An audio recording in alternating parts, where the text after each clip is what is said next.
Oh my god. Hey buddy, how you doing? Well, let me get one thing out of the way first of all. Okay, I'll say this. Look, it's the Rings of Power. We're here. We're gonna talk about the first two episodes of Rings of Power, which dropped on, I don't know, Thursday night, Friday. I'm a little late to the game, but let's be clear. This is why do they drop 2 1-hour episodes of a show? I'm like, all right, I'll watch. I thought it was one episode, and I watched like an hour, and they're like, oh, the second episode's already up. I'm like, oh my god, 2 friggin' hours of elves and magic and bullshit. I got no time for it. So I'll say this about the show. It's exhausting. I don't know if this is the kind of show for me. Where it's slow. It's a slow show. It might pick up, right now all the characters are in different locations and locales. It might start to speed up the pace, but right now it's like, oh my god, the amount of world building. I'm exhausted watching this show. And I think that might ultimately be a huge problem for Amazon. If they're trying to get people hooked on this show, the first two episodes, they're beautiful and there's a lot to like about them, but it is a very slow show. Now, we're going to go through, I'm going to talk about what I liked, what I didn't like. But here's what I want to say.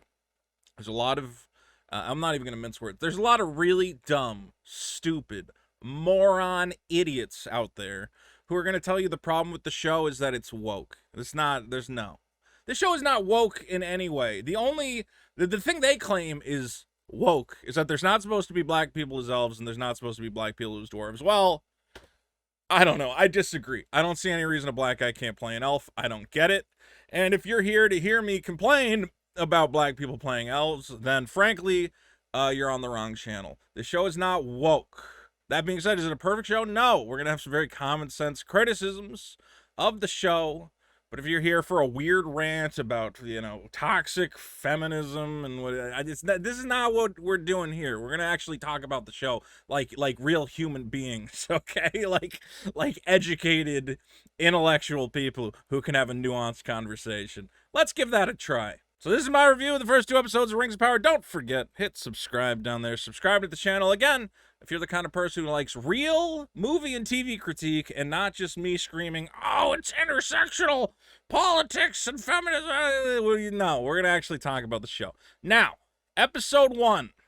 Very strong start, I thought. We meet who's going to be our primary character, Galadriel. I still don't know how to pronounce it. I should be paying more attention during the show. Who you will remember from the original Game of Thrones books and movies, of course, the cool elf lady. Here, we meet her as a little kid, learning a lesson.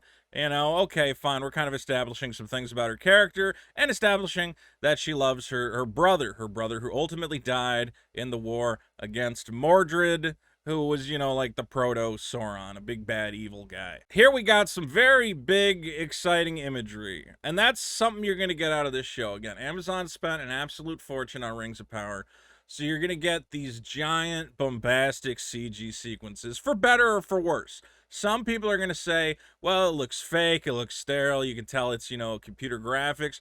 To me, I go, well, it's the style, and if I'm okay with this kind of style, we see it in other stuff. I compare this very much to Zack Snyder's visual style. I have a lot of arguments about people with this. They say, oh, Zack Snyder's terrible, and I go, he's a terrible storyteller, but in terms of visual storytelling and big, stupid, maybe too obvious imagery, I like what he does. For instance, I like this shot where Gabriel puts, I don't know if it's her brother's helmet or just any fallen elven helmet, atop this stack of helmets. It looks, like a stack of skulls. You could say this is obvious, that this kind of imagery has been done before, but frankly, it's never been done at this scale with this, I hate to say it, with this much money, where every frame kind of looks like a painting. So I can appreciate shots like this. This is very exciting to me. But again, it's the Zack Snyder thing of, are you going to back up these visuals with anything of substance, or is it just going to be big, flashy visuals? And I think sometimes the show gets it right, sometimes it gets it wrong. One call for concern is, are we going to get flash over substance, especially in things like the fight scenes? I think a lot of us have seen this scene from the trailer, which I'll admit, it's a little cringy to see. Let's take a look. They encounter an ice troll. Her boy lays his sword down and then launches her in the air with the sword. Feels like more like something out of a comic book.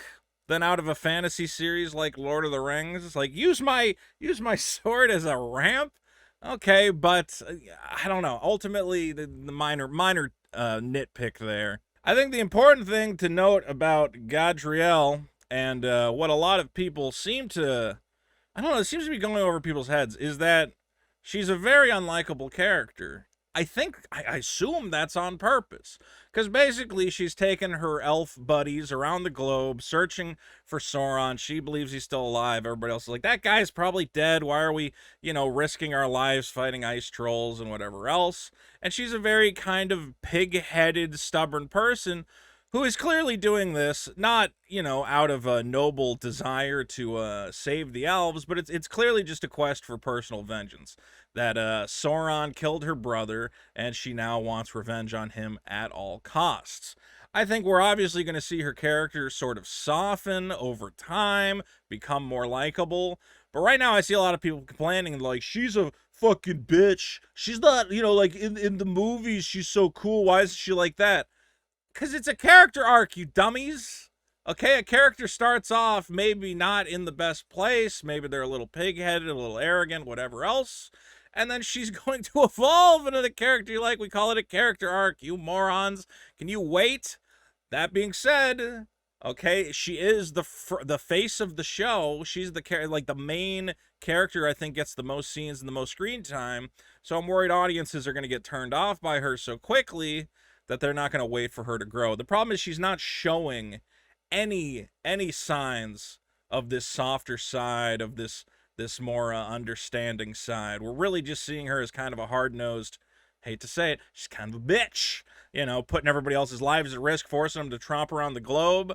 But I think obviously her character's going to soften over time. I just wonder if the audience is going to give them that time. Again, every episode is an hour long. If this was a movie, she would have already had a complete character arc. She's still just terrible and mean. Now, I gotta say, when you told me that part of the show was going to be about little girls going on Hobbit adventures, I was like, I don't know if this show is for me. I was very surprised at how much I like the character you see on the right there of Nori, who is kind of our chief. Well, they're called Harfoots. Harfoots are apparently a type of hobbit, but they don't call them hobbits. I don't know why. Something to do with the rights. Who knows? Regardless, Nori is very likable. A very good young actress. Now, Nori's part in the story is that she discovers a big naked guy at the center of a meteor impact. A guy who, we don't know who this is. We're calling him the Stranger. My thought watching it was, wait, is this Gandalf? It bears a very strong resemblance to Gandalf.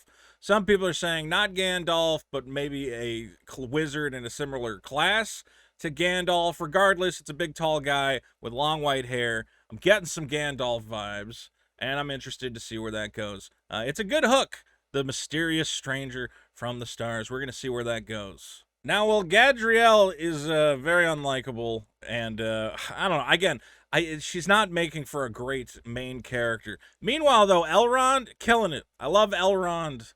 Everything with Elrond is great. He's a little elven statesman. He's writing scripts for the king. He's meeting with architects, and he goes on a great adventure in the second episode to meet with his dwarf buddies. Like, this guy, to me, is the heart of the show. He's got charisma. He's fun. He's likable. He's got a backstory, which is interesting, and I want to know more.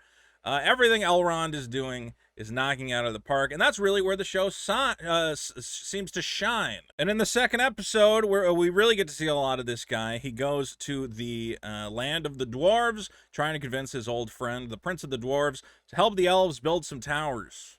What could those towers possibly be? Maybe they'll build 2 of them. Who knows? But this was very good, because he shows up and he doesn't understand why his friend's so mad. He's like, it's only been 20 years. His friend's like, I'm not an elf, moron. 20 years for you is nothing for me. I've gotten married. I have had 2 kids. You haven't come and visited me. And I do like when they dig into that kind of idea. The idea that the elves have these long lifespans, and that to them, their perception of time is very different from everyone else in this world, and it kind of colors the interactions that they have. I find that stuff interesting. And I know this will make the weird racists watching this video mad, but I loved the dwarf and his wife. They have this very, interesting dwarven culture where they're very proud people. And he wants to make it seem like he's still mad at his elf friend, but he keeps saying, "No, I demand you sit down and eat dinner with us, you idiot." Kind of, they're very nice people, but they have to pretend to be so, hard-hearted. And shares this moment again with his wife, which I was laughing. This was a great couple. It was a great pairing. Some of the back and forth and the banter they have. At one point, his kids come running out wearing these stone sculptures on their head. And he's like, "Get out of here, you damn kids." I broke a smile. I was laughing. It worked for me. I love everything about the dwarves. I think the dwarf, the mines look fantastic. The visuals, the entire dwarven city that they've got. And I really look forward to seeing more of that. But again, the stuff I like, it's interspersed with just a lot of boring buildup. One guy who is boring me to tears is this guy, Alondriel, the elf, who has been basically a sentry in this human village for the past, I think they said 700 years. Basically, after the war with Mordred, where a bunch of humans sided with this evil Mordred guy against the elves, afterwards the elves were like, "Hey, fuck you humans for siding with those guys. We're going to patrol your villages and make sure you're not up to any bad nonsense." So he's kind of like a dickhole cop who just like wanders into town and goes, "Anything to report? Any of you humans up to any bad stuff?" And he's got a love interest in one of the human ladies who is also just boring. She's a healer in the town, and they have like a little bit of a, I don't know, he's obviously infatuated with her, but of course it's, "Oh, an elf can't love a human," but it's so boring. None of this interests me at all. It's also just always weird, okay? Because if you're like literally 1,000-year-old elf and you're in love with a 25-year-old human, like, I don't want to say grooming, but grooming? A little bit of like, can't you find somebody your own age? For the love of God, what do you guys have in common? What are you going to talk about? You're going to be like, "Oh, you remember like 200 years ago when this thing happened?" She goes, "Bitch, I was not alive. I have no idea what you're talking about. I'm a dumb human idiot. I know a little bit about flowers, and that's it." But what they seem to be building towards is that for some reason the orcs are back, assumedly led by Sauron. And it all seems to be coinciding at the exact same time. At the exact same time, again, that these watchmen are abandoning their post, at around the same time that Gabriel, she finds, this magic orc sigil, but all her elf friends are like, "I don't care, let's go home." They kind of force her to retire. Everything's kind of coming together all at the same time, that these orcs are suddenly appearing, and it's all coinciding with a number of other events. Something's going on with the dwarves. They won't say what, but they're like, "Isn't it strange that this elf comes to visit us right now at this very crucial hour?" And you're like, "What's so crucial? What's going on with the dwarves?" So we're going to find out what's going on in the world, what has been the catalyst to bring back the orcs, because as we see in episode 2, the orcs are now attacking human villages. We don't know where the people are gone. All the bodies are missing. All that's left is a smoldering crater. So there's a lot of mysteries to be solved there. Again, the big problem, though, is just pacing, because if this was a movie, we would just, like, get to it. It would, like, be, like, 5 minutes of the movie would be like, "The orcs have returned, let's do it." And then, like, 30 minutes of the movie, you'd already be fighting the orcs. An hour into the movie, you'd be fighting Sauron.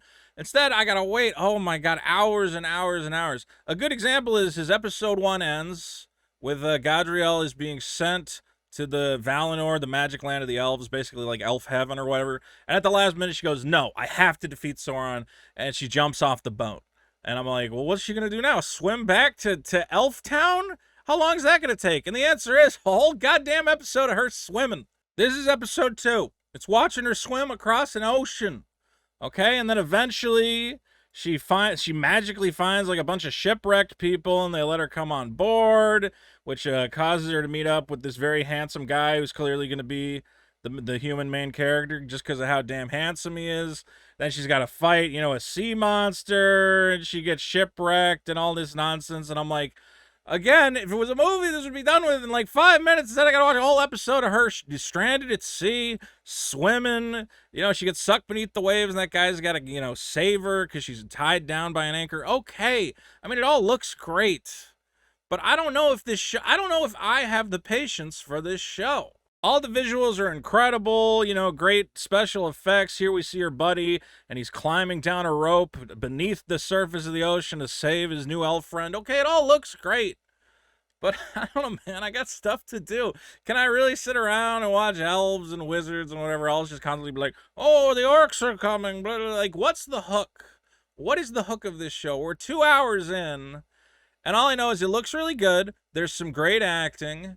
There's some fun dialogue. I'm having fun with the dwarves. I'm having fun with Elrond, whatever else. But there's also just a lot of like sitting around waiting for something to happen. I'm watching hobbits go, "Oh, we found a magic man from the sky. I wonder where he came from," for like 20 fucking minutes out of the episode. Like, it's interesting. I do want to know where he came from. I want to know who he is, but oh, they got to pick up the pace on this show. It's just taking too long. And I'm also worried, like, am I going to get a baby show? That's the biggest question for me.